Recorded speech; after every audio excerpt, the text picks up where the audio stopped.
All right, you guys, welcome back to another episode of Scars in Scripture. First, I'm Crystal Summers, and today we have dermatologists, board certified dermatologists, not one of us, social media dermatologists, online with us, Jamie Wiseman. If you go ahead and just introduce yourself, and then we'll go ahead and get started. Sure. I am Dr. Jamie Weissman. I'm a practicing dermatologist in Atlanta, Georgia. I have a passion for inflammatory skin disease, and that, of course, includes hidradenitis suppurativa. It also includes psoriasis, lupus, autoimmune skin disease, scleroderma. And I also run a clinical trial center. So we do a lot of research all the way back in HS. We started with the phase 2 adalimumab trial, and that was when I really saw how much need there was, how many untreated patients there were, and it's been a journey ever since. Learning about the disease, learning about the patients, learning as much from my patients as I can possibly teach them. And it's a disease I'm quite passionate about caring for. It affects women, it affects young people, it affects communities that have been neglected historically, and we have a chance to really change the narrative, not just for HS, but for how medicine approaches these diseases. Perfect. Thank you. So just opening up for those who are watching who may not understand what HS or hidradenitis suppurativa is, can you explain what that is and what that looks like? Sure. I actually spent the weekend educating a lot of physician assistants about it. So the full name is hidradenitis suppurativa, and suppurativa actually means purulent, pus-like drainage.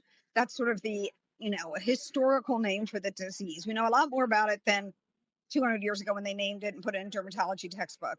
So it falls into a class of diseases called autoinflammatory, which we do differentiate a little bit from autoimmune. There's no specific antibody driving the disease. That by definition is autoimmune, but the immune system is driving the disease. So it is an inappropriate excessive immune response to a ruptured hair follicle. Now, sometimes the reason for that ruptured hair follicle may be due to normal skin flora or bacteria getting on the hair follicle, but it can just be something physical, like using a deodorant that's really occlusive or sweat. The initiating process is a ruptured hair follicle. The challenge is for hidradenitis suppurativa is that ruptured hair follicle can then tunnel, and those tunnels under the skin harbor typically anaerobic bacteria, which drive the inflammatory process to even greater heights and lead to the comorbidities that we associate with hidradenitis suppurativa. One of the things that drew me to hidradenitis suppurativa is that you really have to be a complete doctor, because HS patients have a lot of other medical problems. They can have polycystic ovarian syndrome, anemia, low albumin, joint pain, inflammatory bowel disease. So you need to really be able to treat the whole patient to treat a hidradenitis suppurativa patient. Now, the word hidradenitis suppurativa is a mouthful. So in the community, we usually just say HS because that's easier for people to say. But the full name is hidradenitis suppurativa. It is driven by the immune system. It is unfortunately a progressive scarring disease that can involve the subcutaneous or deep skin tissue of typically the axilla, so the armpits, the groin, the buttocks, under the breasts in women, around the head and neck, more frequently in men.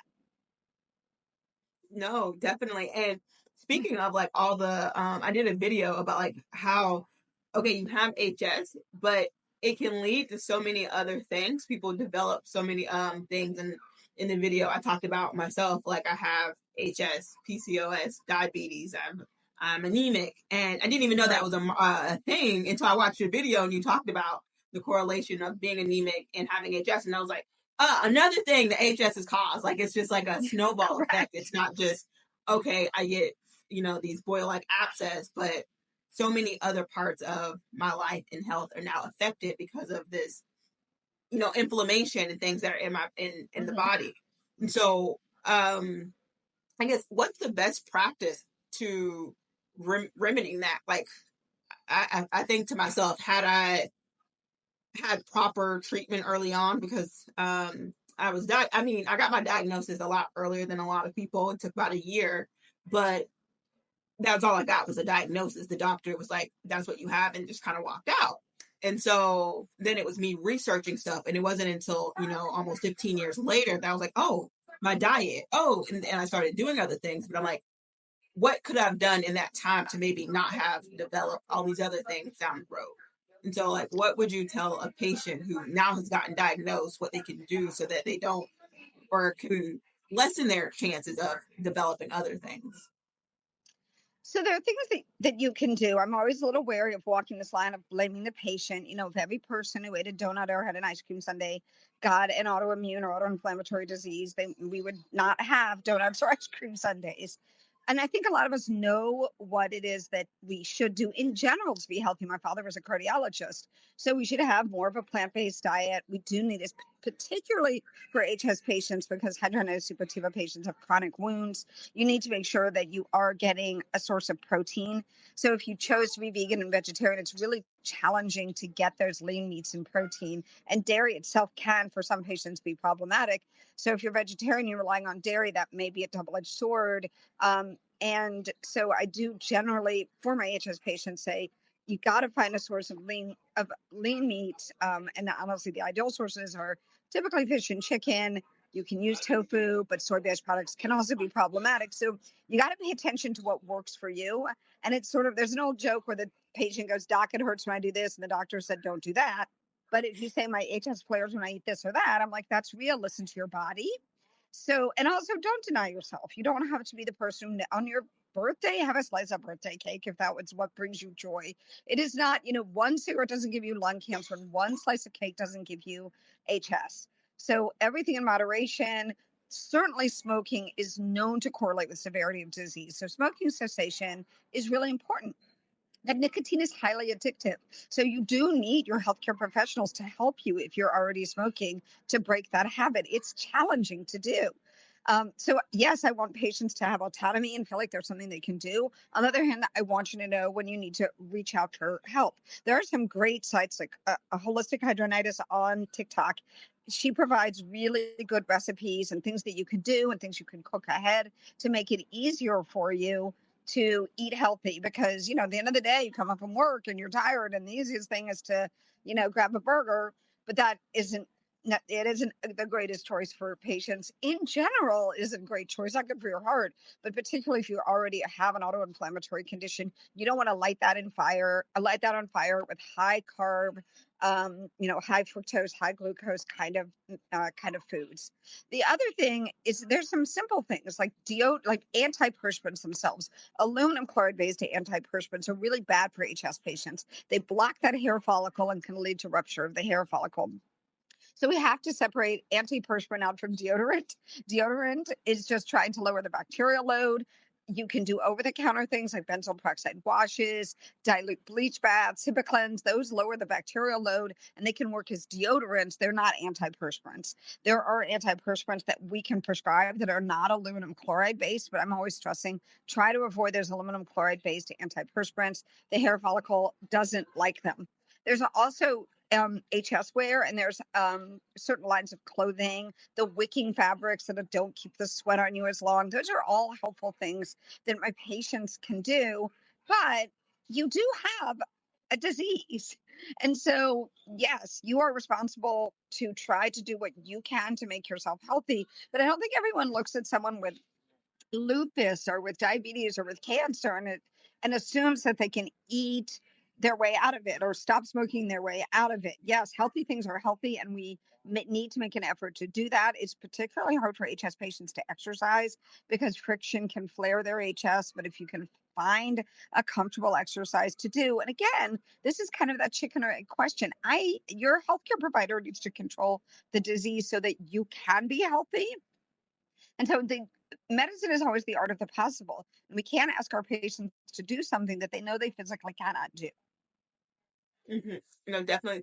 When you say that, talking about the exercise, actually, this week's episode of Scars and Scriptures, we had a fitness instructor on, and we talked who also has rheumatoid arthritis, which is why she got into fitness because she's like, Hmm. there are certain things I just can't do, and I realized that there wasn't really a space for people who might have some limitations or need to have modifications.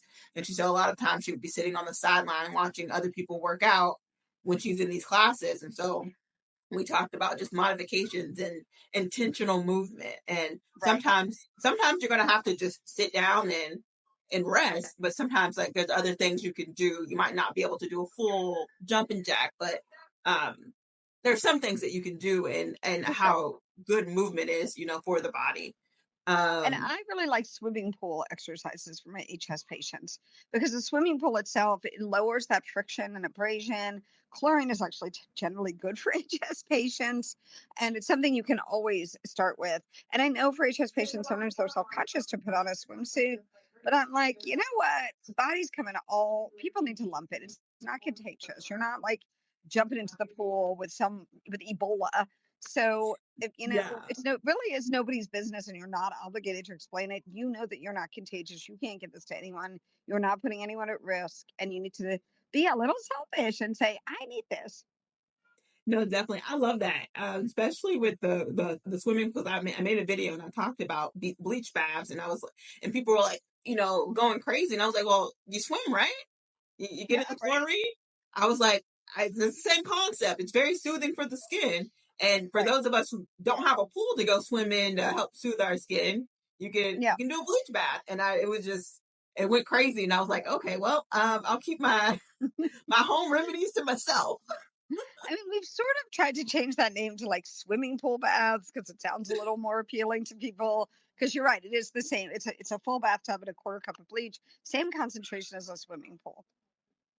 Yeah. And it is really helpful. The soaking in particular, I mean, one thing about the bleach baths and or swimming pool that's so helpful is that soaking can allow that antiseptic effect to get down into tunnels, down into the hair follicles, and dissolve the biofilm that the bacteria create. So it is particularly helpful. And I do see better results with that, especially for my more advanced disease patients than I do over just cleansing, even with something like benzoyl peroxide or seal and wash that work in a similar fashion. The actual soak is super helpful. Yeah, definitely. 'Cause, like, when you take a shower, right? You rub it on, and then pretty immediately, within a minute or so, you're rubbing it off. So it's not really penetrating the skin. Versus when Exactly. you're in the pool, you're in there for like 30 minutes, an hour, or whatever. It's Right. getting in there. Yeah, exactly. So with so I struggle with this, and I've been told not to do it, and maybe you can explain a little bit better for us. Um, with tunneling, right? So it was explained that, like, when you pop, squeeze the flares, that can actually help or create more tunneling. I'm trying to get out of the. I mean, it's been 20 something years, and I'm still, you know, popping them. But is that true? What actually happens when you pop a flare? So, if you're at home and you're in pain and you can't get into to get care to help to drain the tunnel or a flare, warm water soaks and trying to let it pop or drain naturally is the best way to go because when you squeeze, you're putting inward pressure. And while you're having a nodule or an abscess, all of that inflammation is affecting the surrounding tissue and it is weakening the tissue so that it is easier to connect from one hair follicle to the other. So inward pressure is bad.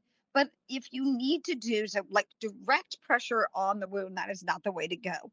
Trying to sort of, if you can imagine, almost milking it because you want it to go outward, it Like necessitates squeezing further around it? intervention, right? So you can go around it and try to put lateral pressure so it goes upward, kind of like a volcano, rather than downward or squeezing. If you push, if imagine yourself almost milking it upwards.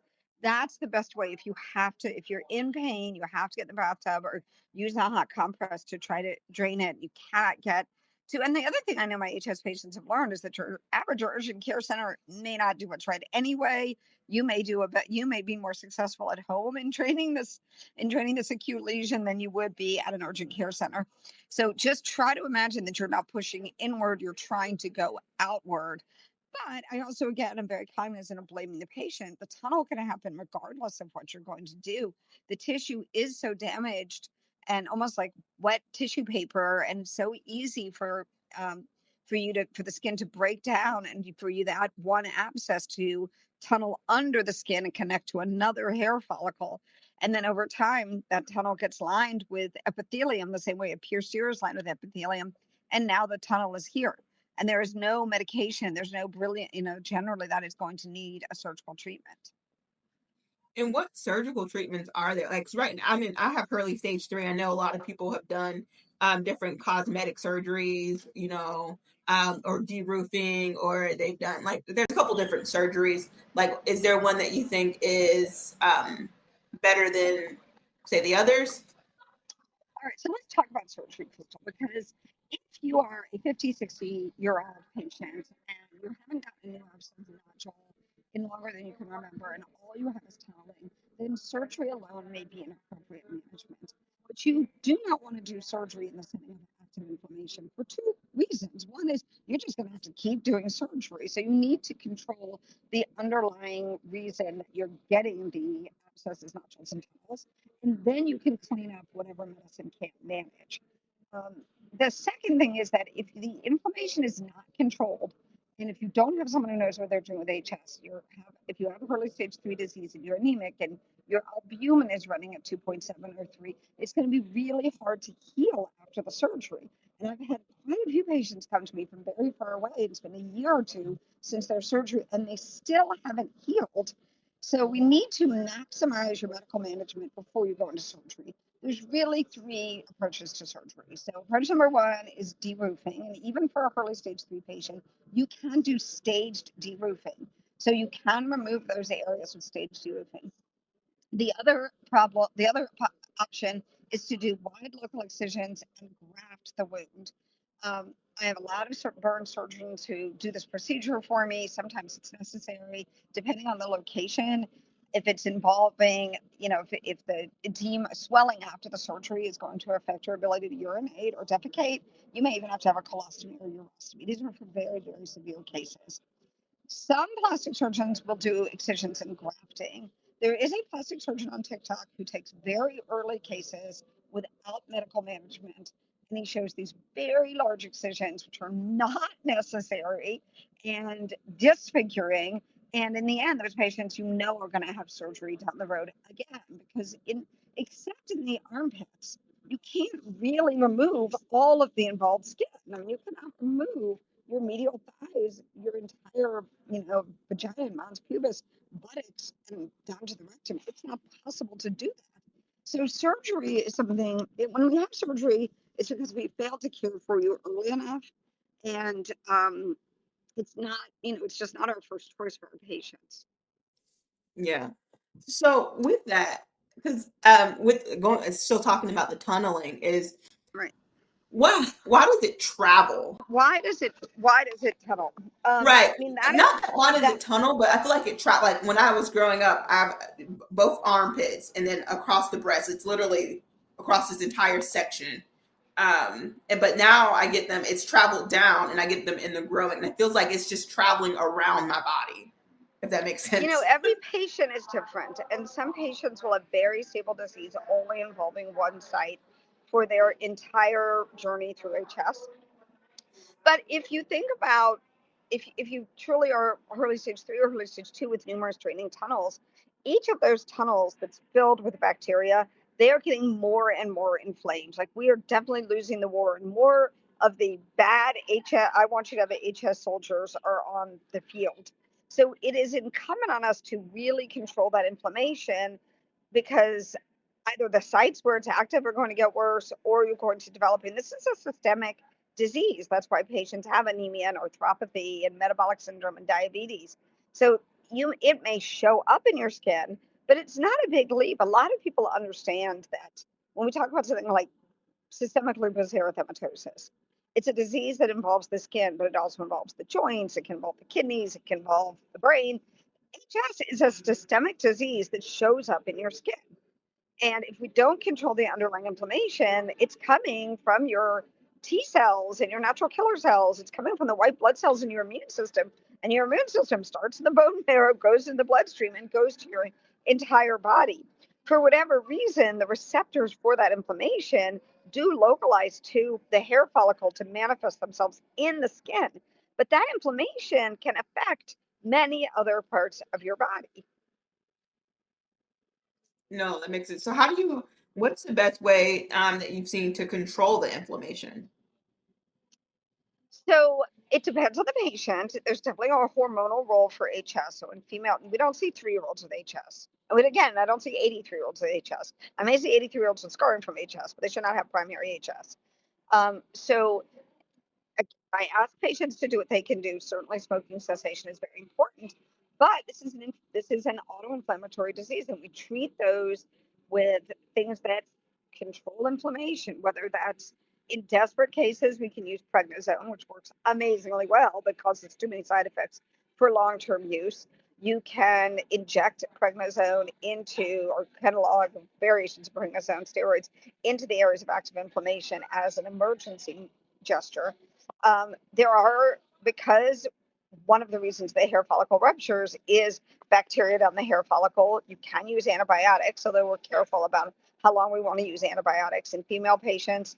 I think of diseases as a recipe. And the recipe for HS involves inflammation, the right hormonal atmosphere, the right bacteria, and we can try to take the recipe apart with antibiotics, with hormone modulation, especially in female patients, drugs like oral contraceptives or spironolactone. And then, of course, there are now the biologics that can be helpful.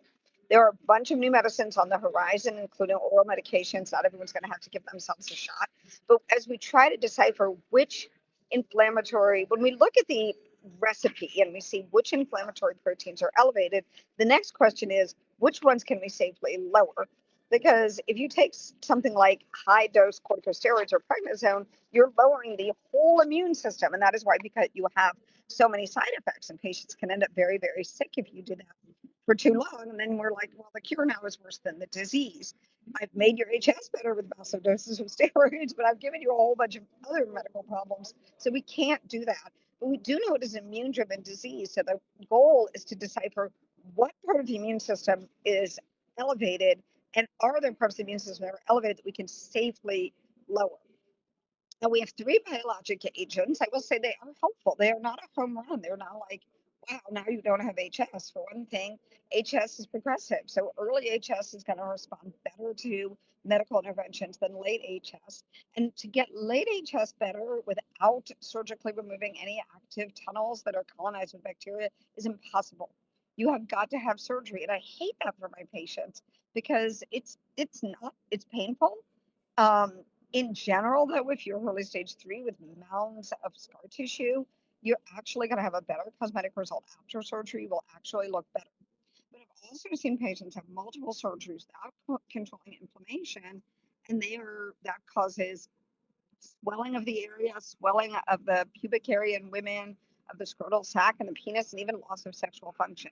So the the reason I'm in Washington this weekend, the reason I have a TikTok channel, the reason I think people who treat a lot of HS talk about it all the time is that we need people who know how to treat the disease. And when people think they know how to treat the disease and don't do it right, there are serious consequences for our patients. Mm-hmm. No, that makes perfect sense. I read your questions that were really interesting, and I was talking them over with my husband, and it had a really interesting sort of.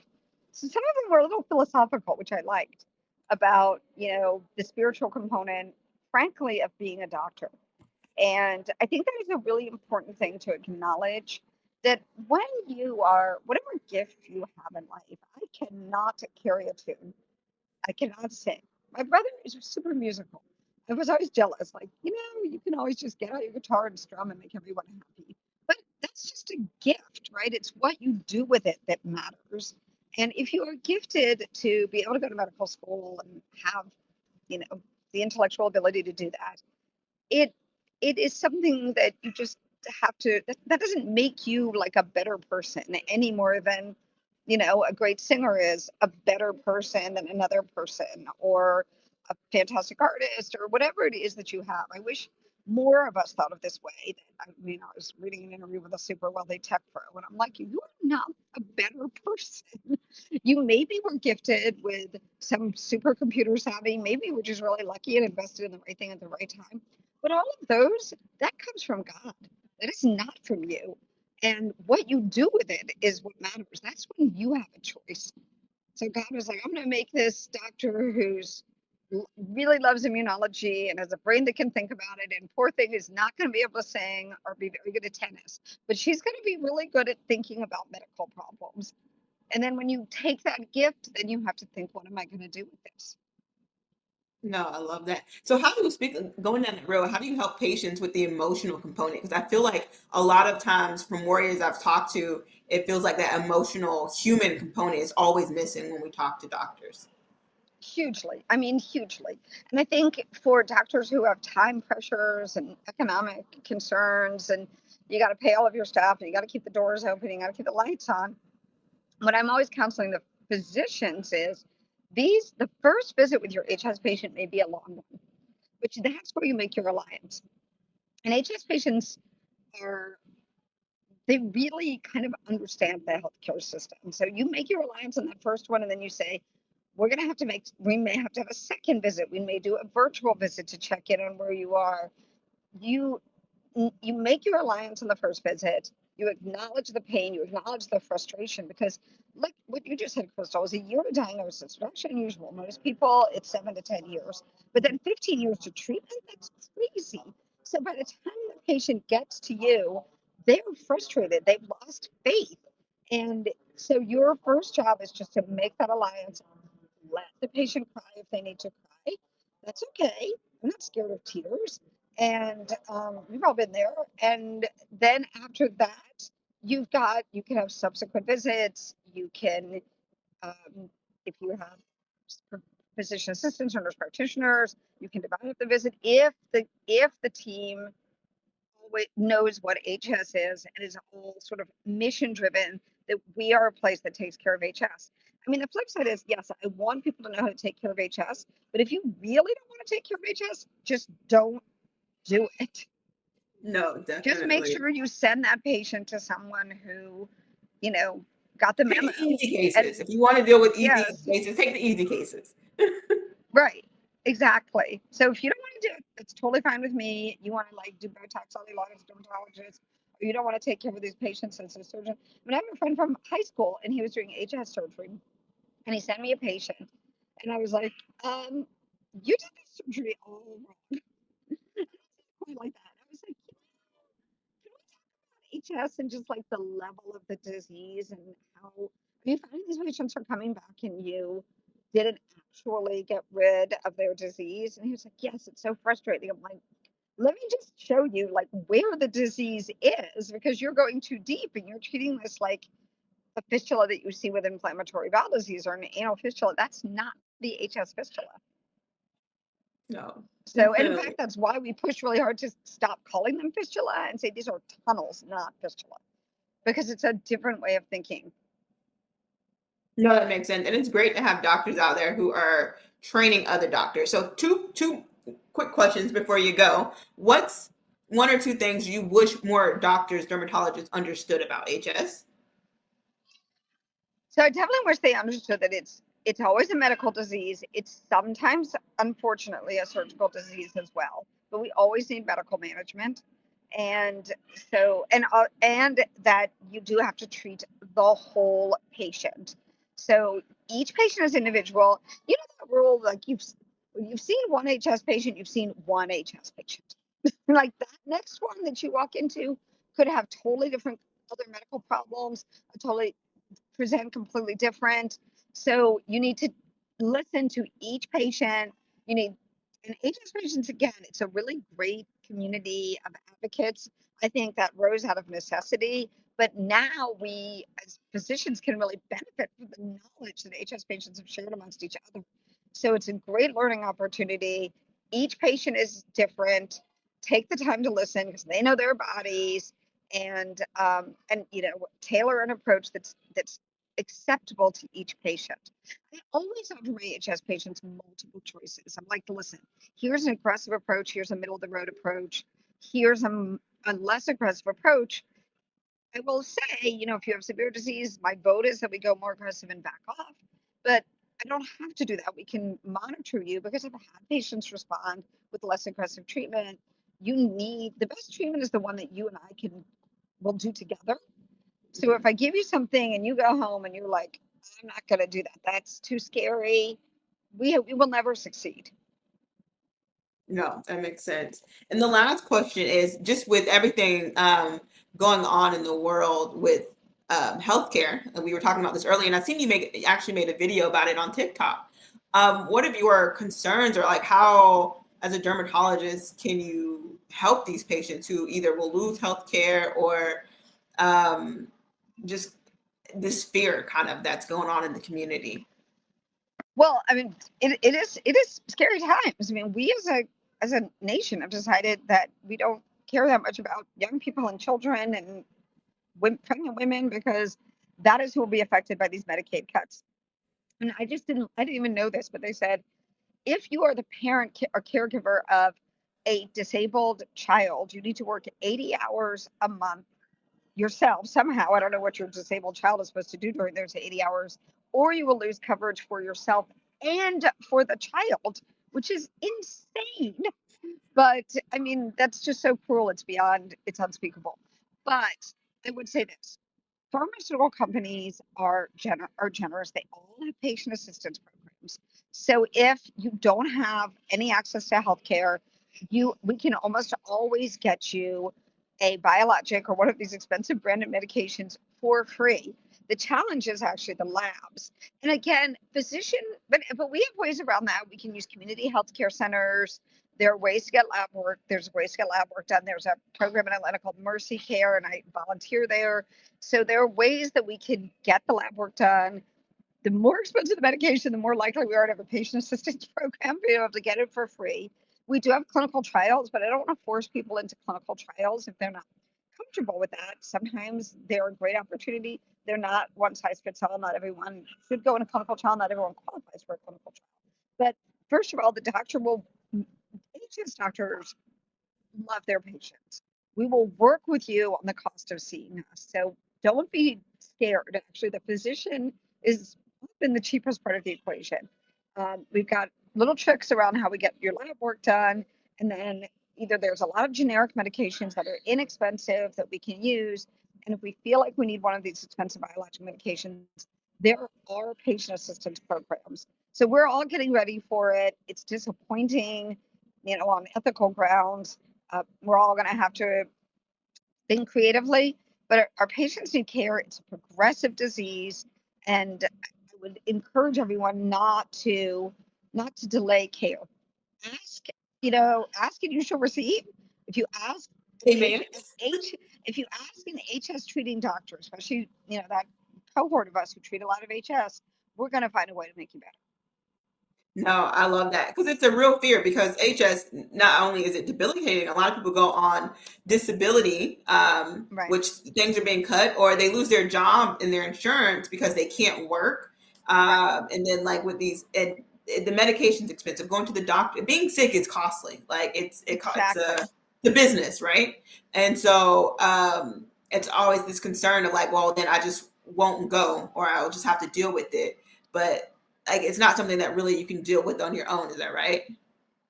No, you can't treat this yourself. You cannot just, eat cucumbers and grilled vegetables and out of your HS. I'm afraid. I wish you could. And I do think that it especially with HS because it's progressive. The longer you wait, the harder it is to make you better. It's better just to go. And if that doctor is not one that wants to work with you, just find another doctor. And HS patients are really good about talking to each other, so they know where to get doctors. No, definitely. Well, this has been great. I'm excited to see you in August. I'm gonna let you go so you can Yes, put I'll your see you in stuff away and August. get ready to get back home.